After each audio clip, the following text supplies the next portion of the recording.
السلام علیکم ورحمۃ اللہ وبرکاتہ۔ محترم ناظرین، اگر آپ مسجد میں نماز پڑھ رہے ہیں اور نماز کی حالت میں اگر آپ کے سر کے اوپر سے ٹوپی گر جاتی ہے تو کیا آپ نماز کی حالت میں ٹوپی کو اٹھا کر زمین پر گر جاتی ہے تو زمین سے ٹوپی کو اٹھا کر اپنے سر پر واپس رکھ سکتے ہیں یا نہیں؟ بہت سے ہمارے بھائی ایسا کرتے ہیں کہ جب وہ نماز پڑھتے ہیں اور نماز کے کسی بھی حالت میں ان کی ٹوپی اگر زمین پر گر جاتی ہے تو وہ ٹوپی کو ہاتھوں سے اٹھا کر اپنے سر کے اوپر رکھ لیتے ہیں اور پھر سے نماز میں مشغول ہو جاتے ہیں۔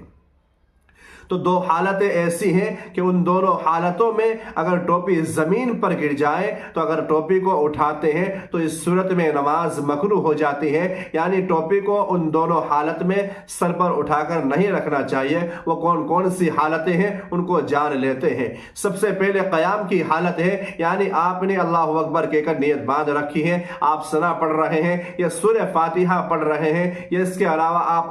کوئی سورت پڑھ رہے ہیں اور آپ کے سر کے اوپر سے ٹوپی اگر زمین پر گر جاتی ہے تو آپ کو قیام کی حالت میں اس ٹوپی کو نہیں اٹھانا ہے۔ آپ کو قیام کی حالت میں جس وقت آپ ثنا پڑھ رہے ہیں، آپ نے نیت باندھ رکھی ہے، اس وقت آپ کو اپنی ٹوپی کو جو زمین پر گری ہے نہیں اٹھانی ہے۔ اگر آپ اٹھاتے ہیں تو اس صورت میں آپ کی نماز مکروہ ہو جاتی ہے۔ اسی طریقے سے جب آپ رکوع کر رہے ہیں، آپ جب رکوع کر رہے ہیں یعنی جس میں سبحان ربی العظیم پڑھا جاتا ہے رکوع کی حالت میں، اگر رکوع کی حالت میں آپ کی ٹوپی زمین پر گر جاتی ہے تب بھی آپ کو ٹوپی اٹھا کر سر پر نہیں رکھنی ہے۔ اگر آپ ایسا کرتے ہیں تو اس حالت میں رکوع کی حالت میں بھی آپ کی نماز مکروہ ہو جائے گی۔ اگر آپ زمین پر گری ہوئی اپنی ٹوپی کو اٹھا کر اپنے سر پر رکھتے ہیں، اس کے علاوہ اگر آپ سجدے میں ہیں، سجدے میں آپ کی ٹوپی گر گئی ہے تو آپ ایک ہاتھ سے